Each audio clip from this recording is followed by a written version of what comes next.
Анам өмірден өткен кезде мен анасы өмірден өтіп кеткен адамдарға қатты ашуландым. Неге осы анасы өмірден өтіп кеткен кезде осындай өкініш болатындығын неге айтпайды олар? Мен анамды қатты қадірледім, бірақ өмірден өткен кезде одан да көбірек қадірлеуге, одан да терең құрметтеуге болатын еді деп қатты өкіндім мен.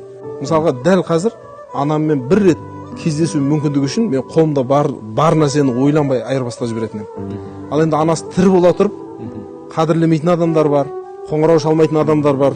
Олар түк түсінбей жүрген адамдар деп айтсам қателеспеймін мен. Ең үлкен өкініштің біреуі осы. Анасына жақсылық жасаған адам да өкінеді, жасамаған адам да өкінеді. Жасаған адам неге бұдан көп жасамадым деп өкінеді. Жасамаған адам неге жақсылық жасамадым деп өкінеді. Қасында жәннаттың есігі жүрген білу керек.